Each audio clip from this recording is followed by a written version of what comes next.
দেখো তো কি পরে আছে, একটা লুঙ্গি আর একটা শার্ট। আর তখন থেকে আমার সাথে ইংলিশে কথা বলছে, মনে হচ্ছে কি সে মাস্টার্স কমপ্লিট করেছে, সে একা ইংলিশে কথা বলতে পারে। আর আমি আমি শুধু বাংলাতেই কথা বলতে পারি। তোকে আমি কথা শোনাবো না, তার কি করবো? Ma'am, have your coffee.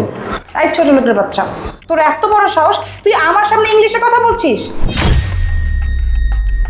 তুই এমন ভাব নিচ্ছিস মনে হচ্ছে ইংলিশে কথা বলবি আর আমি মনে করবো তুই হচ্ছিস সে অফিসের বস, তাই না? Sorry ma'am, I can go now. এই তোর সাহস তো কম না, তুই আবার ইংলিশে কথা বলছিস? আমার চোখের সামনে থেকে যা, যা এখান থেকে। কি হয়েছে এখানে? জাহা, এভাবে কথা বলছিস কেন? ওর সাথে এইভাবে কথা বলবো না তো কিভাবে কথা বলবো? হ্যাঁ তুমি বল। দেখো তো কি পরে আছে, একটা লুঙ্গি আর একটা শার্ট। আর তখন থেকে আমার সাথে ইংলিশে কথা বলছে, মনে হচ্ছে কি সে মাস্টার্স কমপ্লিট করেছে, সে একা ইংলিশে কথা বলতে পারে। আর আমি আমি শুধু বাংলাতেই কথা বলতে পারি। তোকে আমি কথা শোনাবো না, তার কি করবো? একটা কাজের ছেলের সাথে তোর এভাবে ব্যবহারটা করা উচিত হয়নি। তার কালচারের সাথে কি তোর কালচার যায়? আর সে ইংরেজিতে কথা বলছে, তুই ইংরেজি রিপ্লাই দিতি। চিল্লাচিল্লি করার কোনো দরকার ছিল? দেখ, আমি কি শিখবো কোনটা সঠিক আর কোনটা ব্যাঠিক? তুই হচ্ছিস আমার বন্ধু, ওর বন্ধু না। তোর উচিত কি ছিল এসে আমাকে সাপোর্ট করা, কিন্তু তা না করে তুই কি করলি? এই কাজের ছেলেটার সাফাই গাচ্ছিস, তাও আবার আমার বন্ধু হয়ে।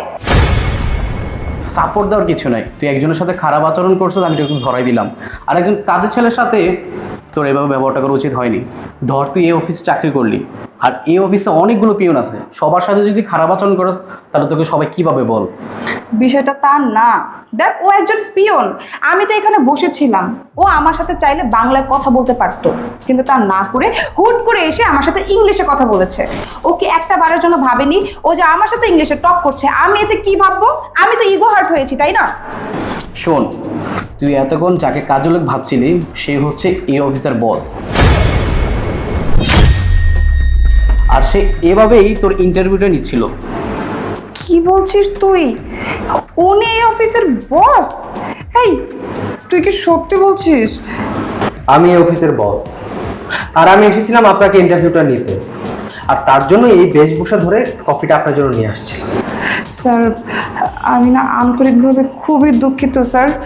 আমি আপনার সম্পর্কে না জেনে না বুঝে অনেক আজে বাজে কথা বলেছি, আপনাকে অনেক অপমান করেছি। আসলে স্যার, আপনি যখন আমার সামনে এসে ইংলিশে কথা বলছিলেন না, আমার না মাথাটা গরম হয়ে গিয়েছিল। স্যার, আমরা তো বাঙালি, বলেন আমাদের উচিত কি সবসময় বাংলায় কথা বলা? তাছাড়া আমি বাংলায় কথা বলতে খুব পছন্দ করি, কিন্তু তার মানে এই না যে আমি ইংলিশে কথা বলতে পারি না। আর আপনি যদি আমার সাথে বাংলায় এসে কথা বলতেন, আমি আপনার সাথে এরকম আচরণ কখনোই করতাম না। আমি অনেক বড় ভুল করে ফেলেছি, প্লিজ আপনি আমাকে ক্ষমা করে দেবেন। হ্যাঁ, ঠিক আছে, আমি বুঝতে পেরেছি। পারফেজ, তুমি ওনাকে বলে দিও ওনার মতো এমপ্লয়ি আমার কোম্পানিতে কোনো দরকার নেই। উনি এখন যেতে পারে, ঠিক আছে? জি স্যার।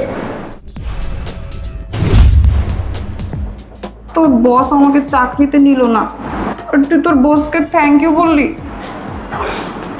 কালকে তোর সব পেপারস নিয়ে অফিসে চলে আসিস, কালকে তোর জয়েনিং। আমার জয়েনিং? কিন্তু কিভাবে? তোর বস তো বলে গেল আমাকে যাতে চাকরিতে না নেয়, আর তুই বলছিস আমাকে না, কালকে আমার জয়েনিং? ফাইজলামি করছিস? আরে বোকা, এটা হচ্ছে আমাদের কোড। আর আমাদের স্যার এভাবে মজা করে ইন্টারভিউ নিতে অনেক পছন্দ করেন। আর স্যার যখন বললো তোকে চলে যেতে, তখনই আমরা বুঝেছি তোর চাকরি কনফার্ম হয়ে গেছে। থ্যাংক ইউ সো মাচ রে, তোর জন্য আমার চাকরিটা হয়ে গেল। আসলে তোর বস কিন্তু একটা আজব ক্যারেক্টার। তা বলতে পারিস।